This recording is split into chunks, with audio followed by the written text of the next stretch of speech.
Tardes, ¿cómo están? Espero se encuentren muy bien el día de hoy, 18 de octubre del 2024, con ocasión al segundo encuentro tecnoformativo de la Unidad Curricular Derecho Penal 1. Hoy vamos a hablar de la ley penal. La ley penal, pues la podemos definir como la expresión del poder público debidamente establecido, en el cual se señala de manera objetiva y justa los delitos, las penas y las medidas de seguridad. La ley penal, pues, es la que define los delitos y las faltas que determinan las responsabilidades, en todo caso específicas, de las penas o medidas de seguridad que a las distintas figuras delictivas de peligro social correspondan.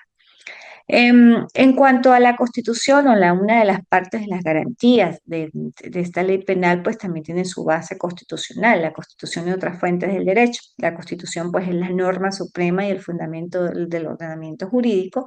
Su desarrollo está consagrado, bueno, en una diversidad de articulados. Sin embargo, el artículo 6, pues, especifica efectivamente este aspecto. La ley penal, pues, para que sea válida debe atenerse a la Constitución o, pues, lógicamente, seguir sus lineamientos, mientras que el principio de la legalidad y la reserva de la ley limitan las fuentes del derecho penal. En nuestra Constitución, pues, se garantiza el principio de legalidad incorporado en el artículo 49, numeral 6. Entre otras cosas, pues indica que ninguna persona podrá ser sancionada por actos u omisiones que no fueren previstos como delitos o faltas o infracciones en leyes preexistentes. El marco que nos presenta, pues, este principio a la aplicación de las fuentes del derecho en concreto en el derecho penal las limita inclusive en ese ámbito, ¿no? Es decir, pues a la propiamente ley penal. Por ejemplo, los decretos ley en principio no son leyes bajo el prisma del principio de legalidad, pudiendo únicamente, pues, ser fuente del derecho penal cuando respeten la limitación de que no pueden crear figuras constitutivas de delito ni establecer o agravar penas. La costumbre puede ser una fuente del derecho penal, por ejemplo, cuando con base a ella se regula una actividad o el ejercicio legítimo de un derecho, pero la costumbre no puede establecer delitos ni determinar penas, ya que también, pues, limita el principio de legalidad. Esta limitación aplica también para el caso de la costumbre internacional como fuente del derecho. Los principios generales del derecho, al regir en defecto de ley o costumbre y la tutela del principio de legalidad, hace que estos principios, o sea, los principios generales del derecho, difícilmente, pues, también actúen como fuente del derecho penal, pues lo que no quita, entre otras funciones, su esencial sí su función en la interpretación del derecho, ¿no? Entre otras funciones. Por último, como hemos dicho, pues el principio, las normas jurídicas contenidas en los tratados internacionales solo son consideradas fuentes del derecho cuando se hayan incorporado al ordenamiento interno mediante su publicación en la Gaceta Oficial de la República Bolivariana de Venezuela.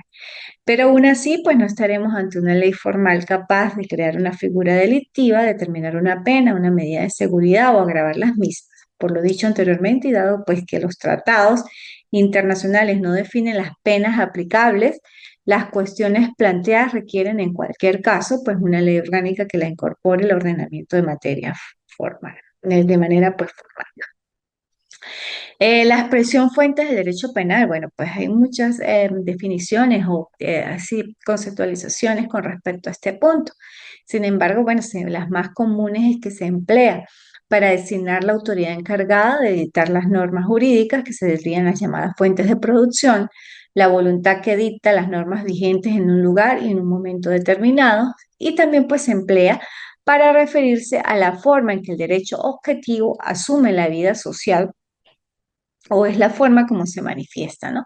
Esta segunda sección se pudiera decir que son las llamadas fuentes de conocimiento. Las fuentes de producción, pues bueno, como su mismo nombre lo indica, eh, que se entiende por fuentes de producción en el derecho penal a la autoridad o voluntad jurídica que dicta las normas jurídicas penales. En el derecho penal, la única fuente de producción es el Estado. Él es el único que puede dictar normas jurídicas penales que determinan los delitos, porque solo él es el titular exclusivo y excluyente del derecho subjetivo que determina cuándo un acto es delito y cuál es la pena aplicable a la persona que lo perpetra. Solo el Estado puede y debe juzgar a las personas que cometen delitos determinados y solo él puede y debe aplicar las penas correspondientes. E igualmente, en cuanto a las fuentes de conocimiento, se suele citar como fuentes de conocimiento, pues la ley, la jurisprudencia y la doctrina. En materia penal en Venezuela rige el principio de legalidad, como ya lo dije, de los delitos y de las penas, y es la ley penal la única fuente directa de conocimiento. Solo la ley penal describe los delitos y las sanciones aplicables a las personas que cometen los delitos. El principio legalista está consagrado pues tanto en la Constitución como en el Código Penal. Clasificación de las fuentes del derecho penal. Ya como lo indiqué, son dos las más comunes o las principales, las fuentes de producción y las fuentes de conocimiento. Las fuentes de producción, autoridad o voluntad que dicta las normas jurídicas penales en síntesis. Fuentes de conocimiento es la manifestación misma de ese derecho, la forma en que el derecho objetivo se asume o se representa en la vida social. Así, a su vez, pues estas fuentes de conocimiento se subdividen en fuentes de conocimiento directa, aquellas manifestaciones que por sí mismas engendran normas jurídicas penales, generales y abstractas. La única fuente directa donde rige el principio legalista es la ley penal. Las fuentes de conocimiento indirectas son aquellas manifestaciones que no crean por sí mismos normas jurídicas penales, generales y abstractas, pero cumplen una de las funciones o algunas funciones como son las siguientes. Cooperan pues con la debida interpretación y por lo tanto en la correcta aplicación de las normas jurídicas penales generales y abstractas, emanadas pues de la única fuente directa como tal inmediata, que en este caso pues es la ley penal. Colaboran en la debida reforma, en la correcta modificación de las leyes penales. El órgano legislativo reforma la ley penal apoyándose en las fuentes indirectas que ponen de manifiesto, pues en todo caso, los defectos o insuficiencias que pudieran existir y para que al reformarlas, pues no se incurra nuevamente en los defectos ya mencionados. ¿Ok? ¿Cuáles son las características de la ley penal? Es exclusiva, en virtud del principio de legalidad y de los delitos de las personas, es la única fuente propia y verdadera del derecho penal, es liberal, consagra la garantía de la libertad en todo caso, entra en juego cuando una persona comete un acto consagrado en la ley penal como delito, es obligatoria, obliga a las personas que están en territorio de la República, y en ciertos casos la ley penal se aplica a los autores de delitos perpetrados en el extranjero, es ineludible, solo puede ser derogada por otra ley penal, los jueces no pueden derogarla, es igualitaria, rige igual en todos los casos a todas las personas sin distinción de trato jurídico, en credos, razas, condición social, etcétera, de una persona determinada. Es constitucional, para que sea válida debe adaptarse plenamente en el fondo y en la forma a la Constitución Nacional. Si una ley no se adapta a la Constitución Nacional como tal, puede ser atacada por un recurso de inconstitucionalidad, y quién es el que ejerce en todo caso esa máxima interpretación, pues la Sala Constitucional. La Constitución está por encima de las leyes ordinarias y están subordinadas su validez a aquella. ¿Ok? Con esto, pues en líneas generales son lo de las fuentes del derecho y la definición, en todo caso, de la ley penal. Ahora bien, pues los invito a que ustedes pues continúen con estos procesos de aprendizaje de forma autodidacta y que ante cualquier inquietud pues se puedan comunicar conmigo por el aula virtual o por mi número telefónico que aparece en el plan de actividades. Y yo con gusto pues intercambiaremos conocimiento y les indicaré. ¿Ok? Vamos a ver la teoría del delito. Ahora en este momento, la teoría del delito pues es el conjunto de principios y conceptos jurídicos que se utilizan para determinar si una persona ha cometido un delito y, en caso afirmativo, cómo debe ser castigada. La teoría del delito pues se basa en la idea de cualquier acto ilegal debe ser castigado de acuerdo con la gravedad del delito cometido. Elementos de la teoría del delito. La teoría del delito se compone principalmente de tres elementos. Sin embargo, pues con el transcurso del desarrollo de la unidad, vamos a observar que existen más y están los elementos positivos y los elementos negativos. Pero de estos, los tres que voy a nombrar se pueden decir los tres principales. La conducta, la tipicidad y la culpabilidad. La conducta se refiere a cualquier acción o inacción que infringe la ley. La tipicidad se refiere a la relación entre la conducta y la ley, es decir, si la conducta es considerada un delito según las leyes existentes, o sea, si encuadra ese hecho en ese tipo penal. Y la culpabilidad se refiere a la capacidad mental de la persona para comprender que su conducta es ilegal y su voluntad de llevar a cabo dicha acción. ¿Ok? La importancia de la teoría en el sistema legal. Bueno, la teoría del delito es esencial para el sistema legal, ya que proporciona pues una base para determinar si una persona ha cometido un delito y en caso afirmativo cómo debe ser castigada. La teoría del delito pues también ayuda a garantizar que el castigo sea proporcional al delito cometido, lo que contribuye a la justicia y la equidad en el sistema legal. En conclusión, pues la teoría del delito es un concepto esencial para entender el sistema legal y cómo se determina si una persona ha cometido un delito. La comprensión de los elementos de la teoría del delito es fundamental, pues para garantizar que el castigo sea proporcional al delito cometido y que se promueva la justicia en el sistema legal, entendiendo por delito y en el caso particular delito jurídico para extraer los elementos de este sería que un delito es un acto típicamente antijurídico, culpable e imputable a un hombre y castigado con una pena. Si ustedes analizan ese concepto, pues se va a desprender los elementos del delito. Es un acto, acción, típico, tipicidad, típicamente antijurídico, antijuricidad, que es contrario a la ley, otro elemento, em, castigado o que debe ser culpado, porque es un acto típicamente antijurídico, culpable e imputable a un hombre. Culpabilidad e imputabilidad como elementos del delito. La imputabilidad pues se puede generar por edad, inclusive por razonamiento también mental. Y bueno, castigado con una pena o con una sanción penal. Recuerden que no solamente se castigan con penas, sino también hay otros tipos de sanciones. A nivel de jurisdicción especializada se habla de sanciones para adolescentes, pero también hay otras penas que no son corporales o privativas de libertad, como las multas y bueno, demás, ¿ok? Pero pues lógicamente el hecho de cometer un delictivo, un delito como tal y que se hayan verificado todos esos elementos en el transcurso de ese intercrímenes, pues lo que va a generar, si se verifica que efectivamente es responsabilidad penal, pues una sanción, una pena por haber cometido ese hecho transgresor que constituye delito. ¿Ok? En cuanto a la evolución histórica del delito, bueno, durante la Edad Media los delitos se clasificaron en delitos civiles y delitos religiosos. Los delitos religiosos como la herejía o la blasfemia se castigaban con la muerte en la hoguera. Los juicios eran a menudo pues injustos y se basaban en la confesión, incluso si se obtenía bajo tortura.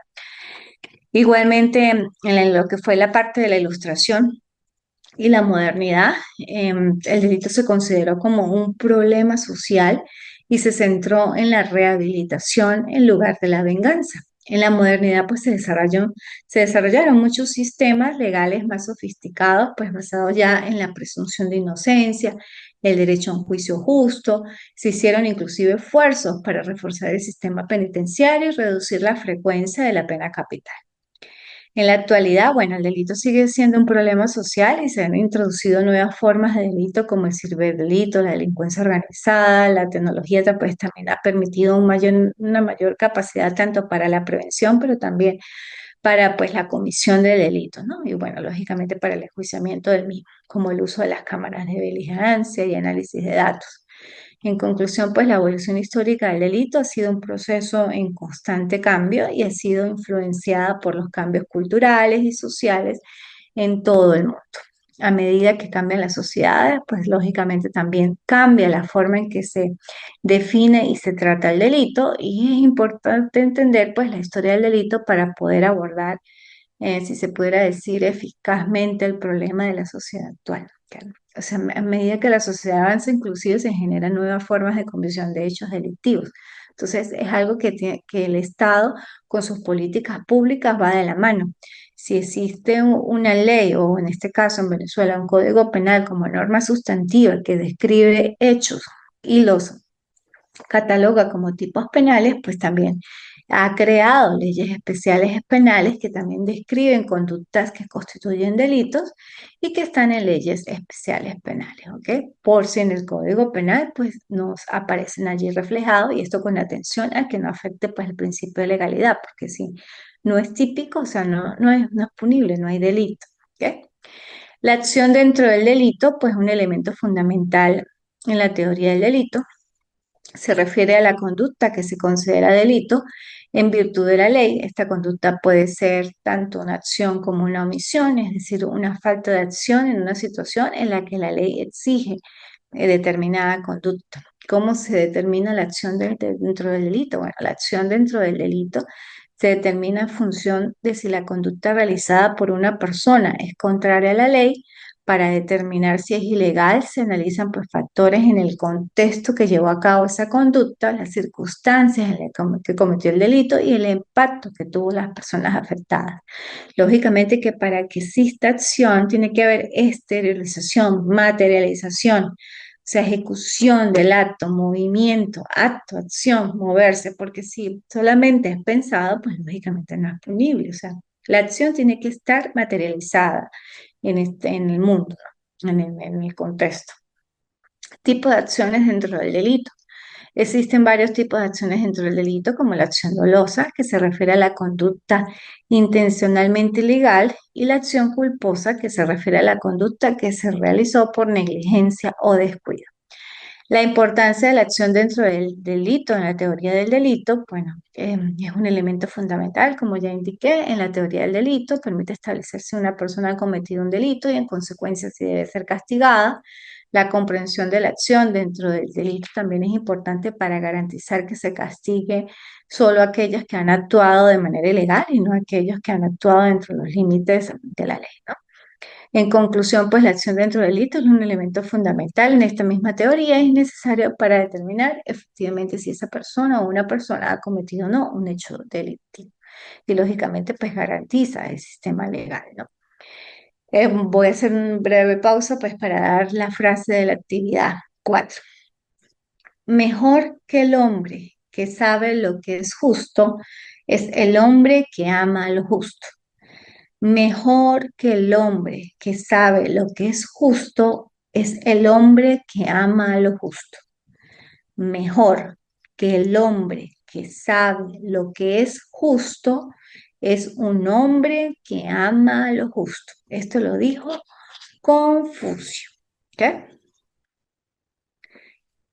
Seguimos entonces con los otros elementos, como es la tipicidad, concepto clave en la teoría del delito también. La tipicidad es un concepto central en la teoría del delito que se refiere a la correspondencia entre la conducta de una persona y la descripción del delito que establece la ley.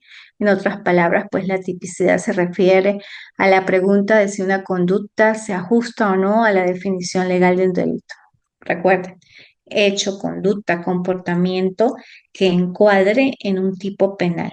Si no encuadra, pues lógicamente afecta el principio de tipicidad. O sea, es atípico, entonces no habría delito porque no está encuadrado y recuerda el principio de legalidad de las penas. ¿Ok?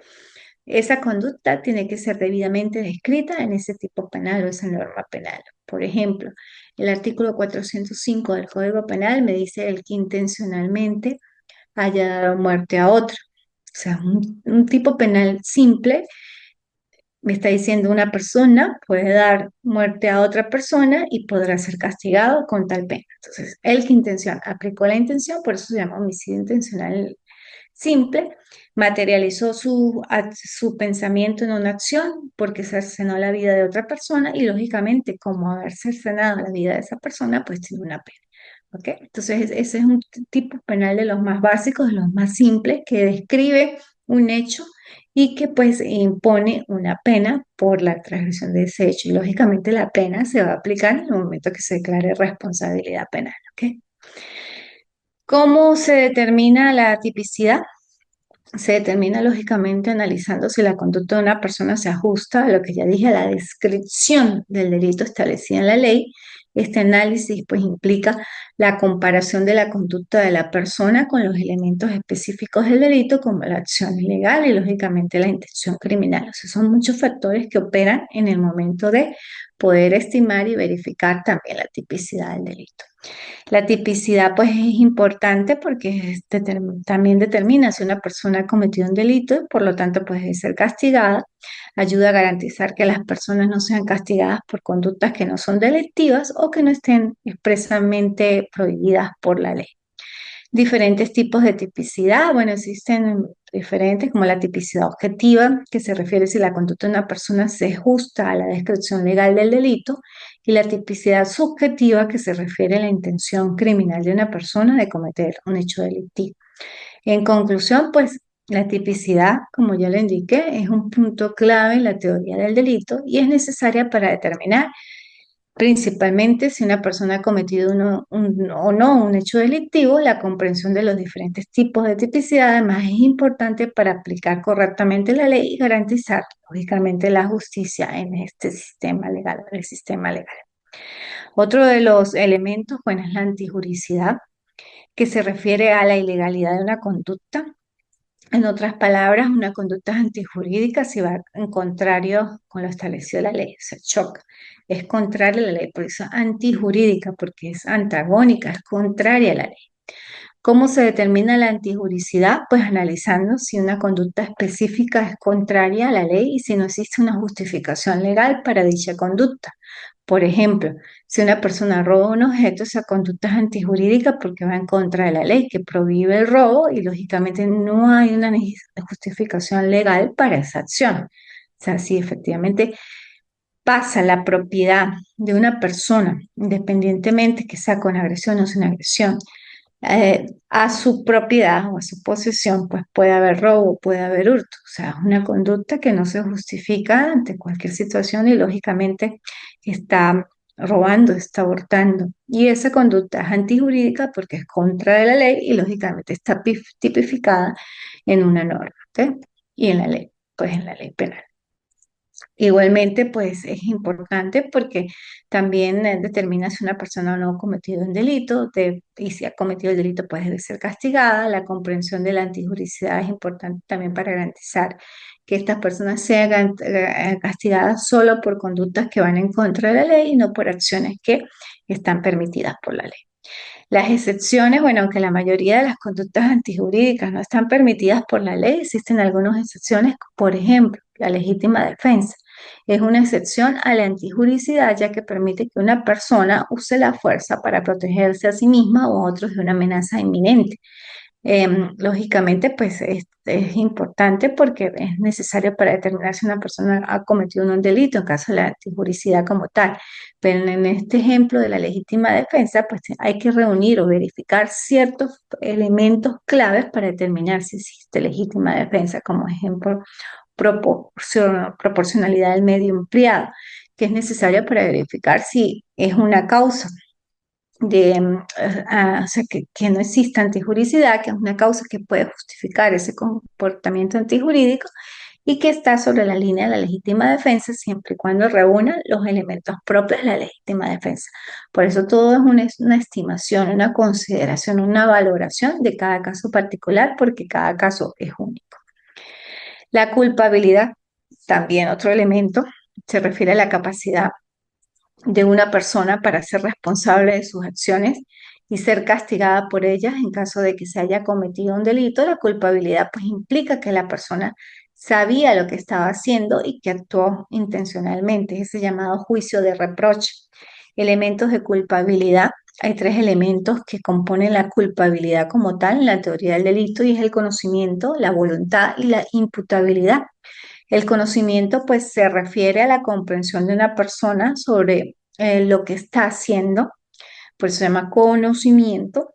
Una persona debe ser consciente de las consecuencias de sus acciones para ser considerada culpable de un delito. voluntad. La voluntad se refiere a la intención de una persona al cometer una acción. Una persona debe tener la intención de realizar una acción para ser culpable de un delito. Si una persona comete una acción por accidente o sin intención, pues no se considera culpable, pero lógicamente, vuelvo y reitero, hay que verificar y estimar todos estos elementos del caso particular para verificar qué tipo de elementos proceden o qué tipo de elementos no le proceden, si están los positivos completos o están los negativos, como por ejemplo, cuáles son los elementos negativos de la tipicidad, la atipicidad, de la acción, la omisión. Entonces, todo hay que estimarlo y valorarlo de acuerdo al caso particular. ¿Ok? La imputabilidad se refiere a la capacidad de una persona para ser responsable de sus acciones. En otras palabras, pues una persona debe ser capaz de comprender la naturaleza de sus acciones y ser capaz de controlarlas para ser considerada culpable del delito. La importancia de la culpabilidad, pues también sirve para determinar si una persona es responsable de sus acciones y debe ser castigada por ellas. La comprensión de la culpabilidad también garantiza que las personas sean castigadas o no solo por conductas que son intencionales y que tienen consecuencias negativas para la sociedad. Y lógicamente, pues esa culpabilidad tiene también ciertos elementos, ¿no? Que efectivamente si es una lesión culposa, un homicidio culposo, verificar si concurre imprudencia, impericia o inobservancia de las leyes. Esos son otros elementos, aspectos importantes y que deben ser determinados en el caso o en la oportunidad que se aviste ese proceso. O sea, cada caso, como lo indiqué, es particular, cada caso debe ser estimado y valorado con sus debidas características peculiares y únicas, atendiendo inclusive a esos principios macros de justicia y equidad, los principios generales del derecho, justicia dándole a cada quien lo suyo y equidad dándole a cada quien lo suyo, atendiendo a las consideraciones propias del ser. Entonces, bueno, con esto concluimos la clase del día de hoy. En la próxima clase, pues, terminaremos los encuentros. Los invito a que ustedes, pues, de manera autodidacta, continúen con estos procesos de conocimiento. El derecho penal es bastante extenso y pues es necesario reflexionar cada elemento, cada punto, cada teoría para una mejor comprensión del mismo. Bueno, espero que pasen un buen fin de semana y gracias por compartir estos espacios tecnoformativos de la mano de su casa de estudios, el Instituto de Estudios Superiores de Investigación y Posgrado Ventanas al Conocimiento, de Táchira, Venezuela, para el mundo. Hasta luego.